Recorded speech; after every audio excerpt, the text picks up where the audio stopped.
이번 아시안게임 남자 축구에서 금메달을 이끌어낸 황선홍 감독이 과거에 그랬죠. 그래서 감독님한테 슬쩍 한번 여쭤봤었죠. 감독님 이게 가능할까요? 16강이라는 게 첫 승이라는 게 이대로 해도 되나요? 이렇게 질문을 한번 드렸는데 지난 20여 년 대한민국에 가장 큰 영향을 끼친 외국인이라고 하면 누가 있을까요? 저는 뭐니 해도 이분을 빼놓을 수는 없을 것 같아요. 최고의 경력과 실력을 가지고 우리를 관찰하고 파악해서 우리의 강점은 끌어올리고 단점을 보완하면서 기적 같은 성과를 낸, 솔직히 저는 존경하고 추앙해서 약간 길에서 만나면 길에서 절할 것 같아. 엎드려서 위인전에 들어가야 된다고 생각해. 경제를 비롯해서 한국의 많은 것들이 정체되어 있는 것 같다고들 하는 시기인데요. 당시의 상황이 지금과는 많이 다르긴 하지만 역사책을 들춰보는 거랑 비슷한 의미에서요. 이 인물의 이야기가 그저 축구에만 적용될 건 아니라고 생각해서 준비해봤습니다. 그는 무엇이 달랐을까? 그리고 어떻게 우리를 바꿔놓을 수 있었을까? 자, 이번 주제는요. 한국의 명예국민 1호 거스 히딩크입니다. 자, 뒤늦게 뛰어든 월드컵 유치전, 그리고 어렵게 성사된 2002년 월드컵 공동 개최. 당시에 우리는 절박했죠. 특히 일본과 대회를 공동으로 여니까 적어도 일본보다 못하면 안 된다는 것도 있었고요. 하지만 현실은 암울했어요. 개최지 선정 이후에 치러진 프랑스 월드컵에서 처참한 성적을 남겼으니까요. 대회는 점차 다가오는데 16강 진출은 물론이고 그 전까지 월드컵 본선에 5번 나가서 이겨본 경험조차 없었으니까. 0승이었어요. 0승. 0번. 하지만 바닥을 쳤을 때 오히려 뭔가를 받아들일 마음의 준비가 된다고 해야 할까요? 축구협회가 최고의 경험을 가진 감독 영입을 위해서 나섰습니다. 네덜란드의 거스 히딩크가 그중 한 명이었죠. 전 세계에서 10명도 안 되는 유러피안 트래블 달성 감독이자 바로 직전 월드컵에서 네덜란드를 이끌고 4강에 들었고 동시에 우리에겐 0대5 참패를 안겼던 바로 그 사람. 축구협회 관계자가 네덜란드로 날아가서 영입을 제안했을 때 히딩크가 그랬다고 하죠. 한국팀에 가겠다는 생각은 솔직히 없었는데 그저 멀리서 왔으니까 조언이라도 해주자 싶었대요. 그래서 뭐라 그랬냐면 한국 너희들이 잘하려면 유럽 강팀들과 실전 경험을 계속 쌓아야 한다. 근데 뭐 한국이 붙자고 한다고 붙어주는 상황이 아니었죠. 그리고 프로리그의 희생이 필요하다. 장기 합숙 훈련을 하면서 조직력을 쌓아야 한다는 거죠. 경기당 100만 달러가 넘는 외국팀 섭외비는 물론이고요. 유럽 전지훈련, 외국 전지훈련에 막대한 돈을 써야 한다. 동시에 K리그에 엄청난 희생도 필요하다. 상식적으로는 실현이 불가능해 보이는 충고를 한 거죠. 하지만 한국 측에서요. 열흘도 안 돼서 이 모든 조건을 받아들이겠다고 나오니까 깜짝 놀란 히딩크가 국대 감독을 맡기로 합니다. 엉겁결이었을까? So I was surprised that Koreans were able to do so within a week what I asked them or what I advised them. And then I said, okay, I'll do it.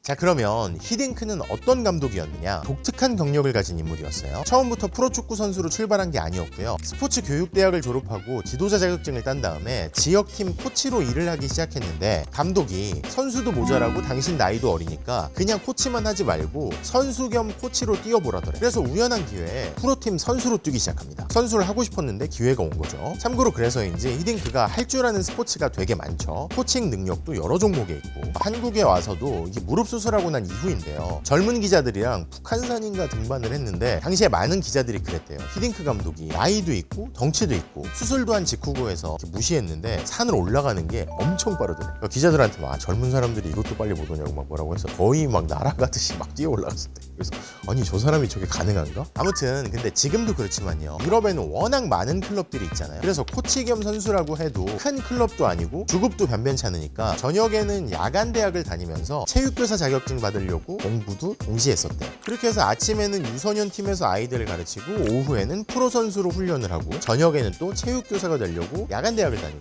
그러니까 히딩크 감독의 경력이 시작부터 화려했던 건 아니었죠. 자, 그러다가 네덜란드 리그 정상의 프로팀 PSV 에인토번에서 선수로 스카웃이 됩니다. 엄청 신났겠지. 하지만 이 정상급 팀에서 히딩크는 별다른 기회를 얻지도 잡지도 못했고요. 다시 원래 팀으로 돌아와서 코치를 하다가 또 엔트리가 모자라니까 선수로 동시에 뛰고 그러다가 미국 리그 진출 기회를 얻어서 여름에는 미국에서 여름이 지나면 다시 네덜란드 리그에서 뛰는 생활을 2년 정도 합니다. 이때도 네덜란드에서 뛸 때는 체육교사로도 일을 하고요. 비행 청소년들 모아놓은 학교, 장애 학생들 가르치는 특수학교에서 가르쳤다고 하죠. 그리고 훗날 회고를 하기를요. 이 시절에 어디로 튈지 모르는 학생들을 가르친 경험이 훗날 프로팀에서 톡톡 튀는 스타 플레이어들 코칭에 도움이 됐다고 합니다.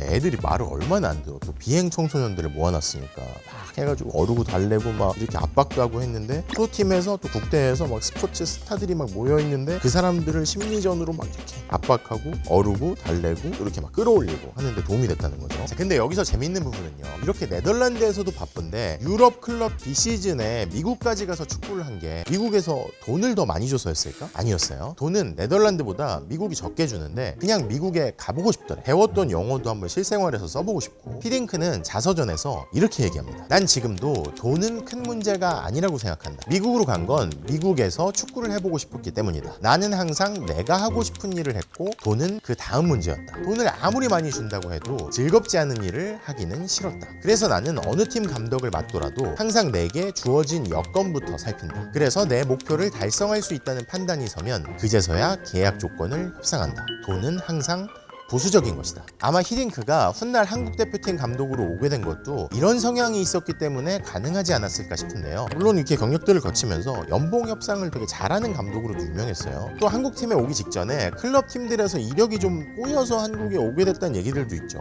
하지만 16강을 꼭 가야 한다면서도 본선에서는 1승도 못 해본, 그것도 낯선 아시아팀에 가는 결정이 쉬웠겠어요? 여기서 실패하면 완전히 경력이 끝나버릴 수도 있는 거잖아, 그죠? 아마 히딩크 자신의 말대로 뭔가가 보였기 때문이 아닐까요? 아마 본인이 얘기한 대로 실력을 끌어올리기 위한 조건은 다 마련하겠다, 이렇게 약속한 한국에서 자신의 목표를 달성할 수 있다는 판단이 나름 있었기 때문이었겠죠. 핑크쯤 되는 사람이 왜 한국에 오는 거지? 유럽 챔피언스 리그도 우승을 해봤고 월드컵 대표팀을 이끌고 4강까지도 가봤던 인물이고 정말 모든 감독으로서 모든 경험치의 완전체였던 사람이었기 때문에. 그리고 당시에 협상을 맡았던 축구협회 관계자가 히딩크 당신이 안 온다고 하면 나는 한국에 못 들어간다고 할 만큼 절박하게 매달린 적도 있었을 거예요. 이 관계자가 축구협회에 파견된 정몽준 당시 축구협회장 내 회사 직원이었거든. 계약을 못하면 돌아올 생각을 말라고 그랬대. 어떤 느낌인지 알겠지? 필사적이었던 거지. 회사 약간 총수가 계약 못하면 들어올 생각하지 마세요, 이렇게 얘기하면 제발 뭐 해주세요 막. 그치?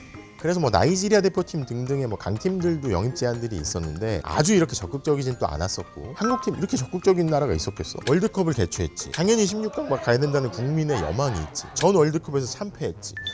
그리고 이렇게 오너가 막 시키지. 당연히 막 매달렸을 거 아니에요? 아무튼 다시 히딩크의 선수 시절 얘기로 돌아와서 그렇게 선수 생활을 하다가 코치를 시작한 히딩크는요, PSV 에인토번에서 코치직을 얻게 되고 어느 날 감독이 구단과 마찰 속에 물러나니까 임시 감독직을 수락합니다. 이건 하늘이 준 기회다. 무조건 이 기회를 잡아야겠다면서 선수들과 막 씨름을 했다고 하죠. 그러니까 막 그랬대. 선수들한테 니들은 잘했는데 감독만 못해서 감독이 날아간 거 아니야? 아니다. 니들은 여러 명이고 감독은 한 명이니까 니들을 다 자를 수가 없어서 감독이 잘린 거 아니겠냐? 니들 잘할 수 있냐? 약간 이렇게 나왔다. 기싸움을 엄청 잘했던 거죠. 그렇게 해서 정식 감독이 되고 유러피안 트래블을 달성하고 우수한 성적을 연이어 거두고 연봉이 프로팀보다 적은 네덜란드 대표팀 감독에 도전해서 한국팀을 상대하고 월드컵 4강의 성적도 냈던 거죠. 참고로 98 월드컵에서 히딩크가 상대팀이었던 한국팀을 보면서는 그랬대요. 기술적으로는 괜찮은데 조직력에 문제가 있다. 당시에 근데 우리는 어땠냐면 스스로를 전혀 그렇게 보지 못했었죠. 우리는 조직력과 정신력이 막 좋다. 하지만 기술과 체격이 좀 부족하다. 늘 이렇게 작평했으니까요. 결과적으로 이런 과정을 거쳐서 한국 대표팀이 아주 험불한 상황이던 2001년 초, 그 어느 때보다 빼어난 경력을 지닌 감독 히딩크가 드디어 한국에 들어옵니다. In the days that around Christmas and New Year's Eve, I made some to get victory and to get results for the second round. That's very challenging for me and for the whole soccer loving people in Korea. 당시에 한국은요, 히딩크한테 엄청난 기대를 했죠. 정몽준 당시 회장을 비롯한 축구협회 관계자들이 한국에 온 히딩크한테 그랬대요. 모든 훈련을 유럽식으로 하겠다, 따르겠다. 월드컵에서 좋은 성적을 거두기 위해 우리는 모든 것을 할 준비가 돼 있다. 우리는 시도조차 한 적이 없으니까 당신 생각대로 해보시라. 많은 저항을 받겠지만 우리가 막아줄 거다. 자, 여기까지만 들으면요, 이야, 그렇게 해서 잘 됐던 거구나 싶은데, 축구협회 수뇌부 일부와 달리요, 시간이 흐르면서 거의 모든 미디어와 당시에 많은 축구 팬 팬들이 그렇게 오래 기다려주지를 못했습니다. 자, 사람이든 조직이든 바뀌려면 무엇이 문제인지, 무엇이 강점과 약점인지, 어떤 것이 이 팀과 조직의 자산인지 등등 관찰에 따른 발견이 필요하고요. 그 이후에는 과감한 실행이 필요하다고 하죠. 자, 히딩크는 우리한테서 무엇을 발견하고 어떻게 움직였을까? 자, 우선 히딩크는요, 한국에 들어오기 전에 한국 팀 경기 비디오 테이프를 30개 넘게 보고요. 해외에서 벌어진 경기도 직접 가서 지켜봤다고 하죠. 그때 뭐 유튜브 같은 게 있을 때도 아니니까요. 비디오 테이프 막 이렇게 편집해가지고 돌려서 보는 거죠. 그리고 연초부터 소집된 대표팀 선수들을 관찰하면서 분명한 단점 한 가지를 찾아냈다고 해요. 일단 가장 먼저 보이는 단점이 체력이 부족하다는 거였대. 다들 그때 체력이 부족하다고 하니까 근데 이게 뭔 소리야? 라고 했어요. 그러니까 다들 우리가 막 되게 열심히 뛴다고 했었거든. 히딩크의 얘기는 이랬어요. 한국은 빠른 템포의 경기를 하는데 그게 경기 막판까지 지속이 안 된다. 체력이 부족해서. 그래서 경기 후반에는 집중력도 정신력도 떨어지고 밀릴 수밖에 없다. 막 골 후반에 막 먹고. 근데 이 체력이 부족하다는 얘기는 그 전까지는 거의 전혀 나오지 않는 진단이었어요. 오히려 반대 얘기가 많았죠. 아까 말씀드렸다시피 체력은 좋은데 기술이 부족하다. 우리가 체격이 밀려서 큰 체격의 선수들을 뽑아야 된다. 막 이랬어요. 그래서 그 전에는 일부 감독들이 체격이 막 큰 선수들 위주로 뽑았었거든. In that first year, one of the biggest problems that he identified is that the Korean players can play a very high tempo, but they can only do it for 60 minutes. 물론 그러면서 장점도 꼽긴 했었죠. 한국 선수들은 기술이 좋은 편이다. 뭐 이런 평가를 내놓으니까 한국에서는 또 이게 또 뭔 소리야? 오잉? 하는 반응이 나왔죠. 기술이 좋은 건 뭐 남미나 유럽 선수들 얘기 아니야? 우리가 기술이 좋아? 근데 히딩크의 얘기는 이랬어요. 보통의 유럽 선수들과 달리 한국 선수들은 양발을 모두 사용한다. 그래서 어느 포지션에 있는 선수든 좌우 어느 쪽에서도 역할을 수행할 수 있다. 훗날 얘기할 멀티플레이어 육성에 장점이 있다는 얘기였죠. 물론 이것 때문에 나중에 또 욕을 엄청 먹긴 했지만요. 뒤에서 다시 말씀드릴게요.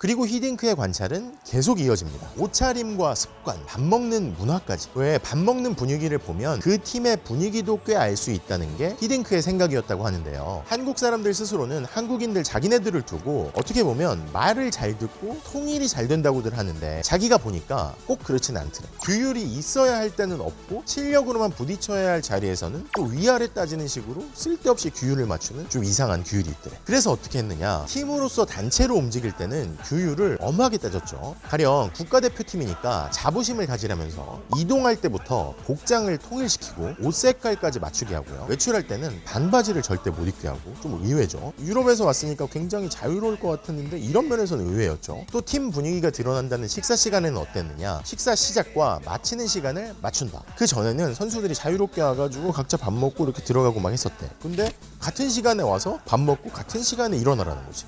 이거 뭐야?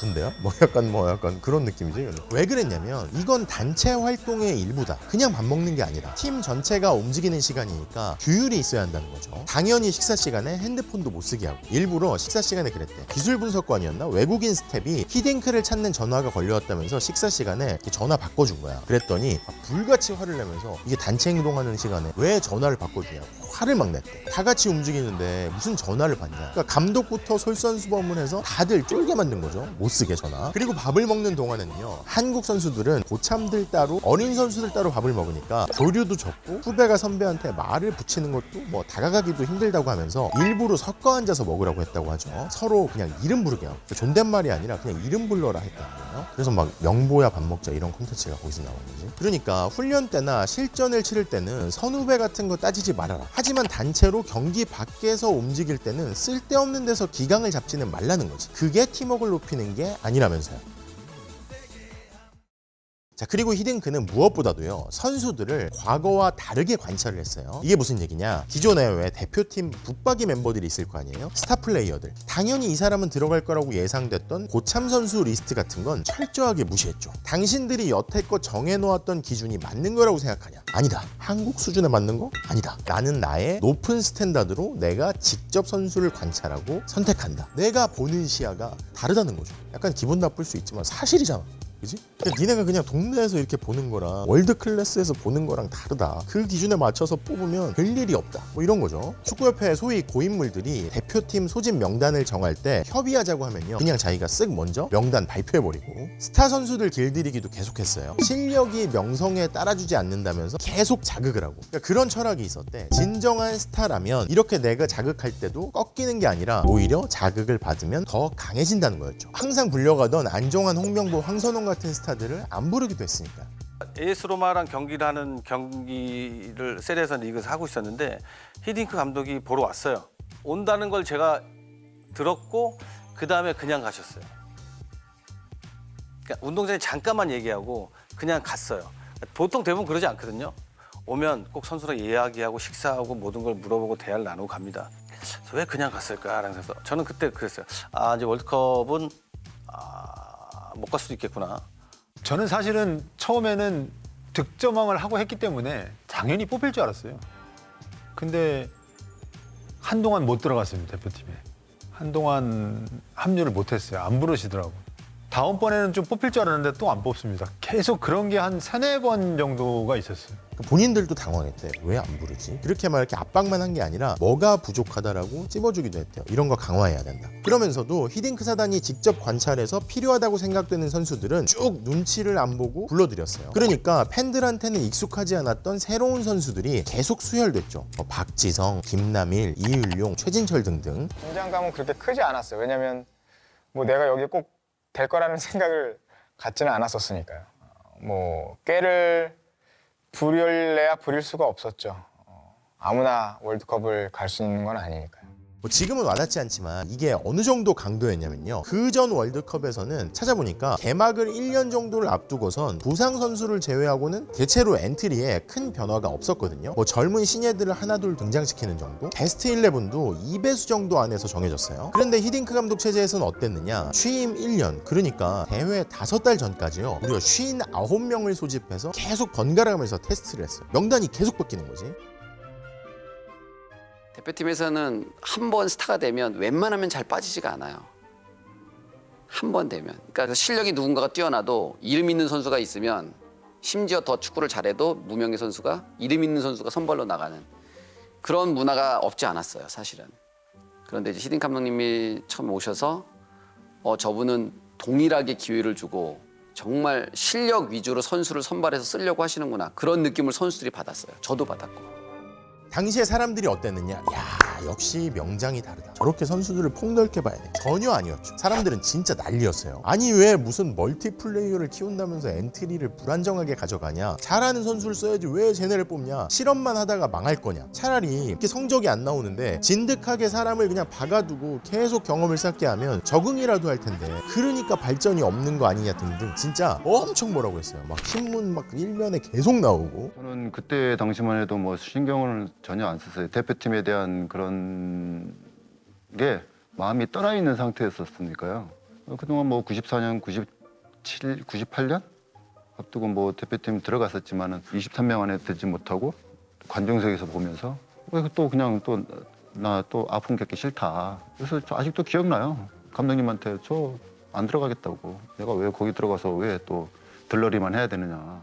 그리고 동시에 히딩크는요, 한국 팀이 폐쇄성을 벗어야 한다고 관찰하고 진단했어요. 월드컵을 앞두고 해볼 만한 상대랑 경기를 치르는 게 아니라 처음부터 강력한 유럽, 남미 등지의 상대팀과 경기를 해서요, 스스로 부족한 부분을 발견하고 스스로 성장하는 걸 느끼고 자신감을 끌어올려야 한다고 했죠. 그래서 부임 초기에 노르웨이랑 경기할 때 덩치 큰 상대팀 선수들 앞에서 한국 선수들이 위축되는 걸 보고 감독은 오히려 좀 좋아했대. 자, 올커니 좋은 경험을 했다 싶더래. 우리 선수들이 이럴 때 쪼는구나.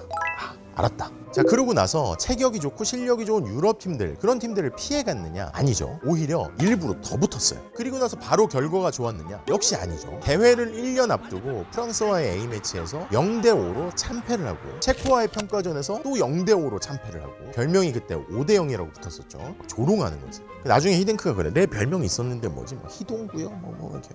아니 그거 말고 5-0 있잖아, 5-0. 자기가 막 일부러 막 그 얘기를 막 계속 끄집어내. 사람들 민망하게. 그때 니들이 나한테 뭐라고 했더라? 뭐 5-0? 뭐 그런 별명 솔직하게 해야지. 뭐 약간 이런 식으로 나와. 안녕하세요. Yo, do you still remember your Korean name? No, I remember the 05. What is that in Korean? You tell me. 동구. Yeah, my nickname was 05. Well, 오대영. yes, good. But I didn't want to say it out loud. Yeah, don't be so modest. Say it's a reality. 그리고 2001년이 지나고 2002년에 들어서도요. 미국한테 지고 코스타리카한테 지고 우루과이한테 지고 더 난리가 났죠. 엔트리 확정해라. 이름 없는 선수 쓰지 마라 등등. 친구들이 하는 터치, 그다음에 그 친구들이 볼을 잡는 트래핑하는 위치, 타이밍을 제가 그전에 한 번도 경험해 보지 못했던 터치였어요. 딱 보면은 볼을 터치할 때 요 안에서 터치를 해야 돼요. 제가 지금까지 만났던 모든 선수들은 다 요 안에서 터치를 했어요. 여기서 하는 게 아니라 터치를 여기서 하는 거예요. 여기서 터치하든가 이 타이밍이 아니면 이 타이밍에. 그래서 제가 처음으로 상대를 전혀 읽을 수가 없는 거예요. 수비를 하면서. 약간 절망감 같은 걸 느꼈어요. 이게 뭐지? 하지만 히딩크 감독은 어땠느냐? 자신이 발견한 문제점, 그걸 개선하는 길을 가던 길을 계속 갔어요. 한국 대표팀이 히딩크 이전에 어떤 선수로 뭘 어찌했든 한국 사람들이 뭐라든 간에요. 자신의 관찰에 따른 선수 선발을 계속하면서요. 어떤 선수가 강팀과의 경기에 맞는지를 계속해서 찾아나갔죠. 사람들이 뭐라든 본선에서는 강팀과 붙을 테니까. 말이 쉬운데 그래요. 5대0으로 질 때는 두려움이 많이 앞섰죠. 예전같이 또 똑같이 그렇게 하고 나는 은퇴하는 거 아닌가 이런 생각이 너무 많으니까. 그래서 감독님한테 슬쩍 한번 여쭤봤었죠. 감독님 이게 가능할까요? 16강이라는 게 첫 승이라는 게 이대로 해도 되나요? 이렇게 질문을 한번 드렸는데 감독님 말씀이 강한 상대랑 계속 해봐야 된다는 거예요. 그러니까 이게 2002년 월드컵의 결과가 아니고 가는 과정이기 때문에 아무런 그 의미가 없다는 거예요. 그러니까 두려워하지 말라는 거죠. 좀 놀랬죠 사실. 또 이렇게 지는 와중에 자신이 발견했던 한국의 가장 큰 약점, 체력 보강을 위한 파워 프로그램을 중요한 평가전은 물론이고요. 월드컵 직전까지 계속 돌렸어요. 사람들은 이것도 엄청 뭐라고 했죠. 왜 중요한 경기 전까지 힘들게 파워 프로그램을 돌려서 경기에 지게 만드냐는 거지. 아니 그렇잖아요. 상식적으로 생각해보면 중요한 경기가 있는데 그 앞두고도 계속 체력 훈련을 돌리니까 체력 훈련이 뭐 이렇게 간단한 보강 훈련이 아니라 진짜 바닥까지 지칠 때까지 막 밀어붙이는 거예요. 왜 경기 앞두고 힘을 빼지? 지쳐서 지는 거 아니고 이런 얘기들이 계속 나왔죠. 우리는 횟수를 많이 뛰면은 아주 잘 뛰는 거라고 생각을 했어요. 그래서 아주 열심히 뛴 거죠. 열심히 뛰어다닌 거죠. 굉장히 힘들게. 근데 목적은 다른 데 있었죠. 황선홍이라는 선수가 있으면 이 선수가 전반에 내면 몇 분까지 소화를 맥스로 할 수 있을까 이 판단을 하신 것 같아요. 황선홍은 70분, 나머지 20분은 안정환이 채우고 안정환이가 70분, 나머지 20분은 황선홍이 채우고 이런 식으로 모든 포지션의 조각을 체력적으로는 다 맞춰신 것 같아요. 동시에 강팀과의 경기도 흔들림 없이 계속 진행했습니다. 어느 정도였냐면요. 4년 전에 프랑스 월드컵을 앞두고 우리 대표팀이요. 98년 상반기에 치른 경기 상대 중에 7번이 아시아권 국가와의 경기였던 반면에요. 그러니까 막 승리하면서 자신감을 쌓아나가는 거죠. 히딩크 감독은 월드컵이 열리는 2002년 상반기에 4년 전과는 완전히 다르게 아시아 국가와는 단 한 번만 경기를 치렀을 뿐이었어요. 그러면서 계속 강팀들이랑 부딪히는 거지. 세계적인 팀들과 붙는 경험 자체가 쉽게 얻기 힘든 귀중한 기회라면서요. 심지어 6월 월드컵 개막인데 이 개막을 앞두고 5월에 마지막으로 치른 공식 평가전 상대들은요. 다 유럽 국가였어요. 스코틀랜드, 잉글랜드, 프랑스. 본선 첫 경기 직전 심지어 마지막 평가전 2경기 상대는 잉글랜드 그리고 지난대회 우승팀 프랑스. 1년 전에 0대5로 참패했던 프랑스랑 월드컵 직전에 붙이는 거죠. 뭐야 이거는. 학대를 즐기는 것도 아니고 사람들이 그 일정을 보고 우려가 되게 컸어요. 야 여기서 기가 완전히 죽고 나가가지고 무슨 죽을 더 쓰려고 막 그 직전 월드컵 우승팀이었다고 막 지다네, 앙리에, 트레제게 뭐. 자 하지만 많은 사람이 우리가 우리 땅에서 열리는 월드컵 직전까지 험한 꼴을 보면서 낯선 외국인 감독 체제에서 완전히 망하는구나 라고 포기할 때쯤 대표팀은 서서히 달라진 모습을 보여주기 시작했죠. 3월 핀란드전 승리, 4월 코스타리카전 승리, 그리고 5월에 유럽 3개국을 상대로 보여준 완전히 달라진 경기를. 특히 프랑스와의 마지막 평가전에서 나온 박지성 선수의 득점은요. 나중에 돌아보면 거의 포르투갈전의 결승골을 예고하는 것 같다고 할 만큼 기막힌 골이었죠. 그런데 1년 후에 이제 프랑스를 딱 만나서 경기장에 딱 들어오는데 그 친구들 똑같은 선수들이에요. 똑같은 방법으로 똑같이 축구를 하는데 모든 움직임이 제 눈에 들어오고 모든 움직임이 다 예측 가능한 거예요. 다 다 따라갈 수 있고 제가 다 반응할 수 있고 거기서 제가 이제 저는 스스로 엄청난 그 자신감을 얻었었어요. 아마 정신적 측면에서는 이 세 경기가 월드컵을 앞두고 확실히 이 월드컵은 다를 것이다라고 선수들에게 확신을 심어줬던 평가전이었다고 생각을 합니다. 나 그때 수원에 있었어. 수원 월드컵 경기장에서 했었거든. 보면서 막 이게 한국이야. 나 그러니까 그런 한국 팀의 경기를 본 적이 한 번도 없었는데 보고 나서 와 진짜 되는 건가 싶었다니까. 진짜 내가 그때 잊을 수가 없다. 20년이 넘게 지났잖아. 근데 그 잊을 수가 없어.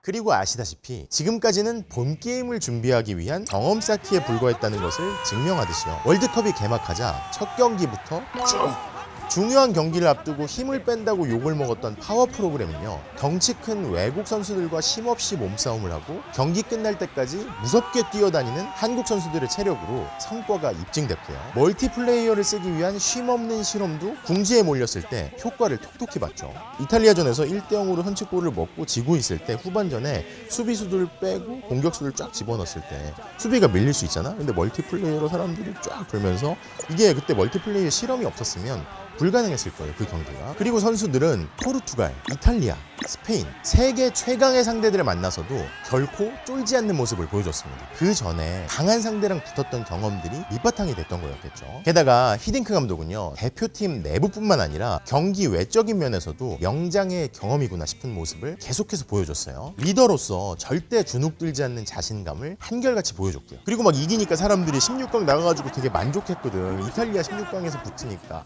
이제 뭐 여기서는 그냥 잘 싸웠다. 이 정도만 해도 난 감격한다. 이런 사람들이 많았는데 나는 이 정도로 만족하지 않는다. 1승을 할 때부터 시작해서 16강, 8강, 4강 올라갈 때까지 더 높은 목표를 공공연히 이야기하면서 계속해서 제시했죠. I sensed a bit the atmosphere in Korea when we advanced to the last 16 that the goal was achieved and Japan was already out. Was out of the tournament, and then everyone in Korea said, "Oh, we are better than Japan." I said, yes, we are, but it's not still not enough. And I said, "Yeah, come on, we just started." I said, "Hey, let's go on, and I'm still hungry. Please be hungry with me." 이뿐만이 아니라 뭐 한국 팀의 스피드를 이용하려면 잔디가 짧고 젖어 있어야 한다면서 홈그라운드의 이점을 살리게 만들고 더 짧게 깎게 만들고 막 미리 더 뿌리게 하고 막 그랬었대. 또 16강 이탈리아전을 앞두고선요, 거친 플레이를 하는 상대를 맞을 때는 심지어 붉은 악마한테까지 국대 감독이 직접 주문을 하고 전화 연결해달라 그랬대. 전화 연결해가지고 막 얘기를 한 거지. 이탈리아가 거친 파울을 하면 엄청나게 야유를 포부어라 모아가지고 경고를 받을 수 있다. 그러니까 홈의 이점을 완전히 살리는 거죠. 히딩크 감독님이 오늘 저녁에 붉은 악마 단장을 내하고 통화시켜줘라, 그렇게 한 적이 있어요. 왜 단장하고 붉은 악마 단장하고 왜 통화를 하지 감독이?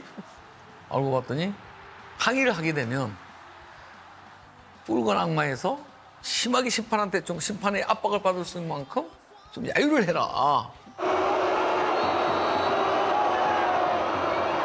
깜짝 놀랐어요 저는.